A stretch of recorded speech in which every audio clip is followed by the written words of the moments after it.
The preceding program was paid broadcast. Any ideas, comments, and opinion expressed by the program hosts do not necessarily reflect the views and opinion of the station. The program and its producers are not affiliated with the station.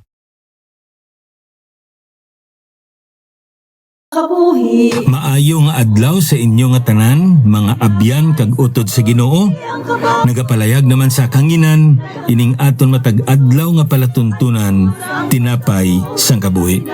Ang ini nga programa, ginahalad sa pagtuon kag sa pagpamalandong sa pulong sa Ginoo, sa tinutuyo nga masugata naton si Kristo Jesus bilang aton nga manluluwas kag Ginoo sang aton mga kabuhi. Kag subong man nga magtubo kita sa bugay kag sa kaalam niya. Gani pagig-upod kamo sa akon, kay sa sulod sining 30 ka minutos, aton pagatalakayon ang pulong sang Ginoo. Diri sa aton palatuntunan sa kanginan, tinapay sang kabuhi. Ang aton dinapit nga managhambal sa sini nga adlaw, isa ka alagad sa Ginoo nga iya gintawag nga mangin chaplain sang aton nga Philippine Coast Guard. Ihatag nato na tion sa pagpamandong sa pulong sa Ginoo paagi sa iya alagad Reverend Jeselav Valencia. Mayong aga sa tanan, nalayaon gid ang Ginoo nga sa liwat kita makapabaladog sa iya nga pulong pagkaon sang aton nga mga kalag. Magapangamuyo kita. Salamat sa Dios sa sining nga tinion, ikaw naghatag sa amon sang hamili nga kay ginahan. Ya, kami naman makapamalandong sang imong apo. Ang amon nga pagpangamuyo kabay pa nga ikaw ang hatag sa amon liwat sang kaathag kag kasanag Ginoo sa pag-itsidi sabtag kabi nagkapabati sa imong kapulog. Salamat kay ikaw paday naghatag sa amon sang hamili nga kay ginahan sa pagpukaw sa amon sa sining nga aga nga sa diin amon naman ikaw mabatian. Kabay pa Ginoo, pinaagi sa imo nga manugwali, ikaw ang amon nga mga istorya. Kag ang imo nga balan nga espiritu amo ang magadihon sa tag sa namon ka mga tagipusoon sa sining nga hamili nga tinion. Salamat gid sa sining nga tinion na kami imo ginaisa sa sining nga kahanginan. Ini among ginatugyan nga may pagpasalamat sa ngalan ni Kristo Jesus nga amon manluluwas.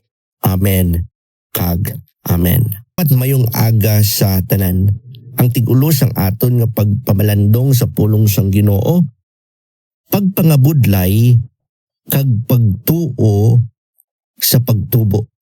Pagpangabudlay kag pagtuo sa pagtubo.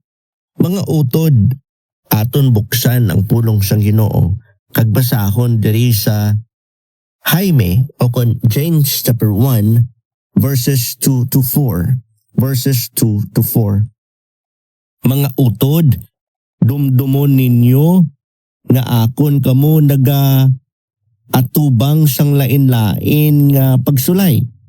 Ini nagahatag sang pagtuo nga nagapadayon. Ang pagtuo nga nagapadayon nagadala sang himpit nga pagkatawo. Ang pagtuo nga nagapadayon nagadala sang himpit nga pagkatawo. Mga utod sa kabughi sang tagsa-tagsa ka mga Kristohanon, hindi malikawan ang kabudlay.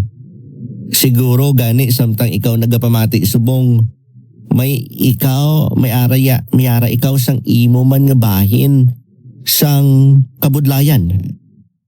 Tagsa-tagsa sa aton, although nagakalinlain ang aton nga eksperyensya, pero maka-insindi kita kag maka-relate kita sa ginatawag nga kabudlayan. Sigurong iban diri sa aton bag-o lang gid natapos ang isa nga kabudlayan sa pamilya o kung sa personal nga pagpangabuhi. Kag pagkatapos do wala pa kita nakabutwa, nagsugod na naman ang bag-o nga kabudlayan. Mga kauturan, ang Dios nagatudlo nga ang kabudlay kag pagtubo amo ang dalan padulong sa pagkahamtong. In other words, kung gusto naton nga mag-mature, kung gusto naton nga magatubo kita sa pagpangalagad sa Ginoo, kaupod si Kristo Jesus sa aton sa mga kabuhi, dapat gali aton nga i-welcome ang mga kabudlayan sa tagsa naton ka mga kabuhi. And that leads us to first point sa sining nga pagtuon naton. Nga sa diin nagatudlo nga ang pagpangabudlay dapat may pagtuo. Dapat ang aton pagpangabudlay nga gina-experiensya updan naton siyang pagtuo. Hambal sang Hebrews 12 verse 1, maggadalagan kita sa dalan nga ginbutang sa aton nga may pagpangabudlay. Mga utod sa panahon bala sang mga Hudiyo, ang dalagan isa ka kilala nga palangabuhian. Sa aton subong diri ginatawag may mga fun run kita, di ba? May mga event nga gina-organize sa aton syudad, sa aton nga lugar, o kung sa aton mga organisasyon na kung may mga anniversary annually, may pa-contest o kung may ginatawag nga fun run. Ang iban gadalagan 42 kilometers, do hindi naman na fun sa iba, no? Pero sa mga tao nga nag-practice, nagpursige, nagpangabudlay adlaw para makadalagan sa amusin ang kalayo nga distansya, kung nahimo naman nila nga palangabuhian, tanaw lang kung sino perming gadala og dira. It's either same group of people, same individual. Pero sa unang panahon, sa mga Hudiyo, ang ginatawag nga pagdalagan, nahimo na ini nga palangabuhian. Ang mga atleta nagahimo sang madugay nga mga ensayo. Ayhan may mga coaches sila kag wala sang shortcut sa ila nga pagpractice. Amo man ini sa aton nga pagtuo. Sino sa aton nakakilala kag hindi ginaton ini malipatan si Joseph nga isa ka Bible character nga aton makita sa Genesis 39 to 41 ang iya nga kabuhi. Nga sa diin, bisan ginbiktima siya sa iya nga mga utod, bisan nga ginpapriso siya sa iya nga mga utod, pero nagapabilin sa Japon nga matutom. Nagapabilin sa Japon nga matutom.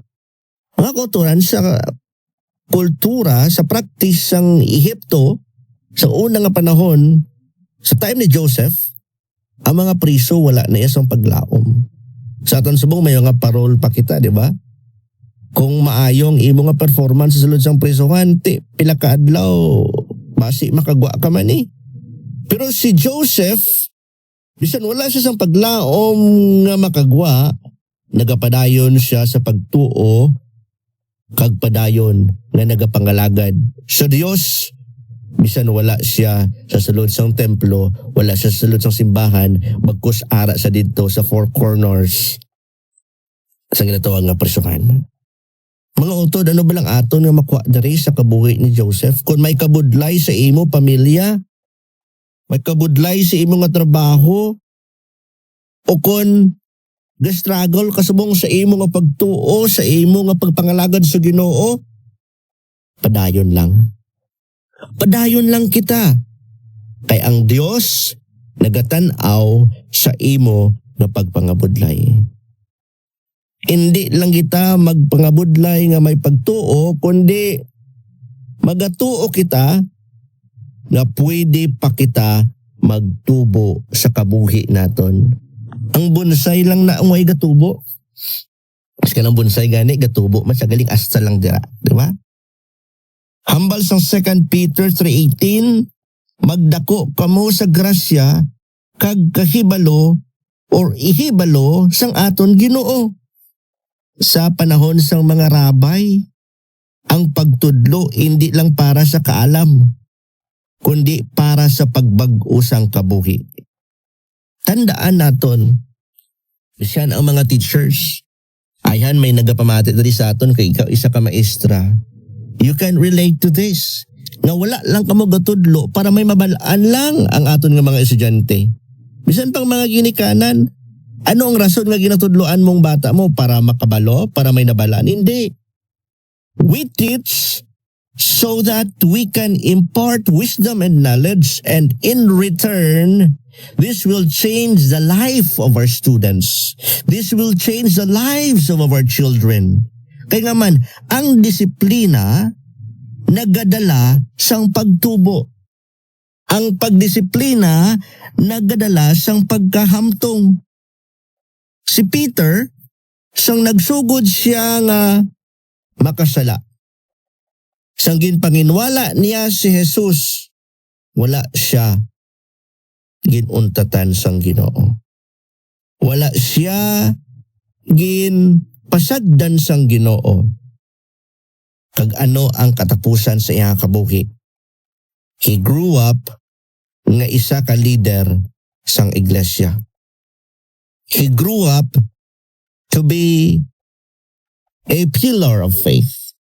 In other words, kung si Apostol Pedro nga na-fail siya sa kabuhi Kristohanon, pero wala siya ginpasagdan sa Ginoo, nagpadayon, naka-recover, how much more ikaw ako? How much more kita?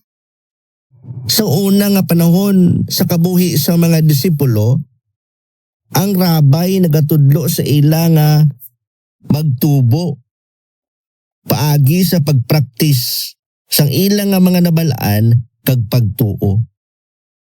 In other words, kung ikaw may pagtuo, there's no question nga ikaw naluwas. Kung angkla mo ang imo nga pagtuo sa kay Kristo Jesus nga amo lang gid ang makaluwas sa imo, wala na sa iban pa, ikaw nakaangkon sang kaluwasan. There's no question to that. Pero amo ini ang aton obrahon. If you want to grow, dapat ang mga nabatian nimo halin sa pulong sang Ginoo, ang mga nabasahan nimo halin sa pulong sang Ginoo, dapat imo ina i-practice, imo ina i-aplikar. Kaya kung hindi mo gani ina ma-aplikar, wala gid sang pagtubo nga matabo. Si Pedro, naka-eksperyensya sang kapakyasan, naka-eksperyensya sang failure, but then he went back. Nagbalik siya sa pagpangalagad, kag nagtubo siya sa grasya sang Dios. Mga utod, ayan ikaw nagapamati subong, kag pila na ka simana, siguro binulan o kontinuig na. Amo ina siguro nga diri ka na lang nagapamati sa radyo, kay why ka na nagapalapit sa simbahan. Why ka na pakigbahin sa bulaton sang Ginoo.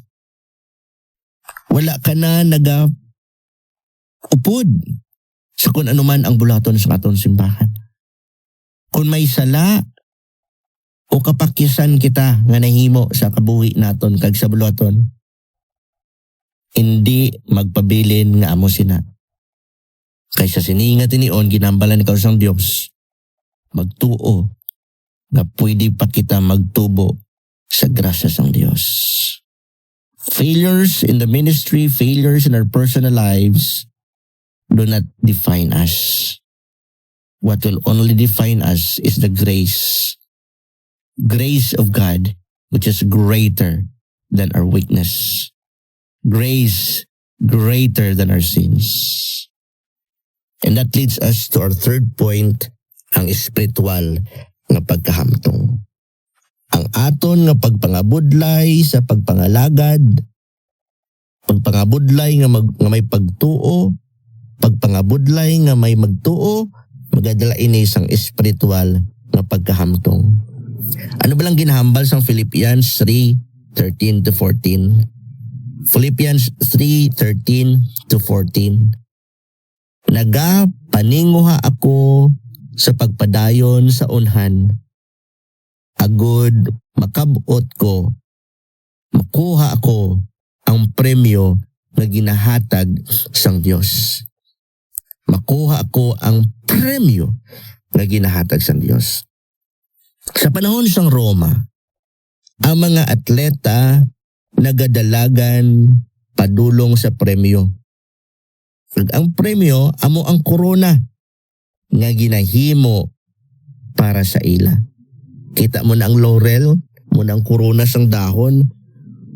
Para sa iban, dudahon man lang ina. Pero sang una nga panahon, that speaks of prestige. Kung nakita nimo sa mga uniform service, ang mga junior officers, hindi mo na makita nga may mga laurel sa ilang mga pursing cup.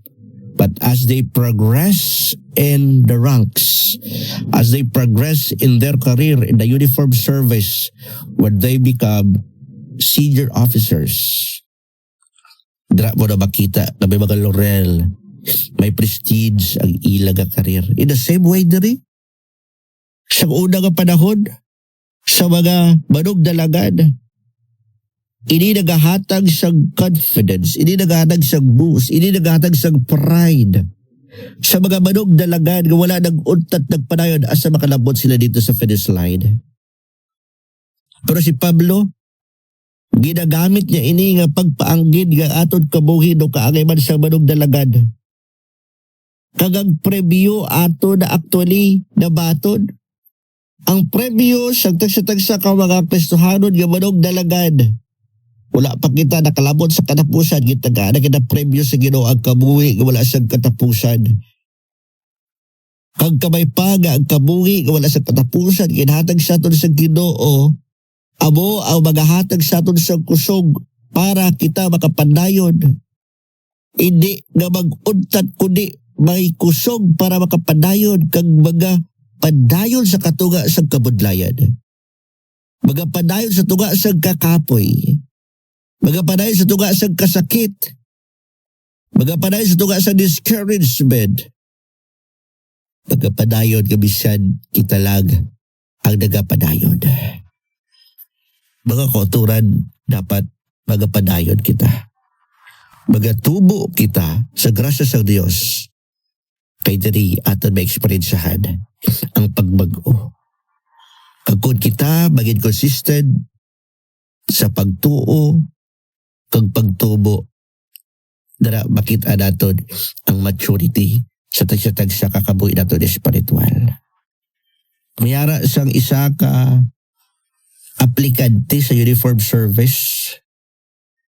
Grabe kabudlay sa training.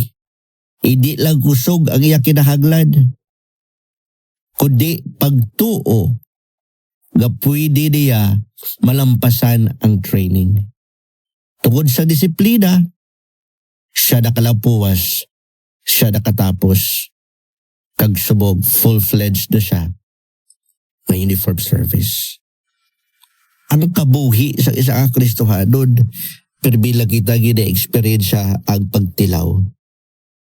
Ginapadalaan kita sa pagtilaw sa aton kaaway.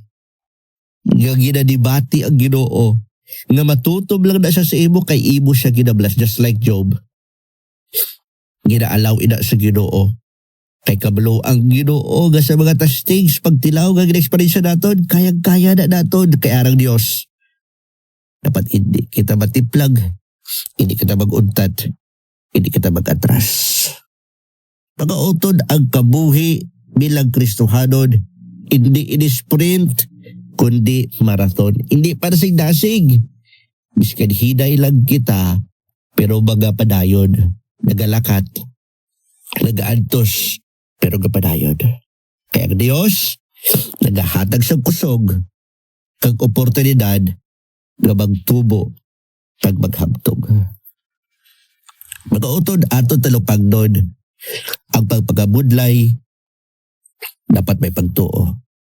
Ang pagtuo, nga pwede kita magtubo.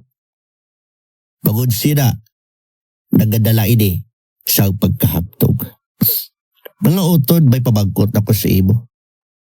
Sa diing nga bahin sang kabuhi, nimo, kag sa pamilya mo, na kinahanglan ang dugang nga pagpursigi, nga magtubo. Diin bala, sa diin bala nga area. Mga muyo ka, kag ang Ginoo maghatag sa imo sang kusog. Maghatag sa imo sang grasya nga magapadayon. Agod ikaw magtubo. Tandaan naton, ang Kristohanon nga may ara sang pagpursige nga magtubo, hindi lang nagapadayon, kundi nagatubo sa grasya sang Dios. Nagatubo sa grasya sa Dios. Amay namon nga langit nun, salamat sa sining nga tinion, nga ikaw nagdala sa amon sa sining hamili nga kigunan, sa pagsugod namon sang sining nga adlaw. Ikaw nagsugata sa amon sang reminders nga hindi maguntat. Reminders nga sa tunga sang kabudlayan, sa tunga sang kapapitan, sa tunga sa mga sunod-sunod kag asod-asod nga mga kabalakan sa sining nga pagpagabuhi. Apang yara ikaw dalang imong nga grasya nagaalay-ay para lang kami magapadayon. Ginoo, salamat nga sa tinion nga kami nagakatip lang. Sa tinion nga kami maluya. Sa tinion nga do hindi dagid kami makapadayon sa pagpangalagad. Sa tinion nga do ay dagid kami gausad. Yari ikaw dagatulod. Yari ikaw dagaduso. Ang balaan nga espiritu nimo naga hatag sa amon sang kusog nga makapadayon. Pasensya lang gid o Dios nga sa mga tinion nga kami maluya nga siguro nag-question kami sa imo. Pero kabay pa, sugod sa sining nga tinion at tubangon namon ang adlaw-adlaw nga mayara sang kusog kay ang imo nga grasya mas dako sa amon problema, ang imo nga grasya mas dako sa amon nga sala, ang imo nga grasya mas dako sa amon kaluyahon. Salamat gid sa sining nga tinion ikaw nag-isa sa amon sa pagpapalandog sa imo nga pulong. Ini amon ginatugyan nga may pagpasalamat sa ngalan ni Kristo Jesus nga amon manaluwas. Amen. Kag Amen.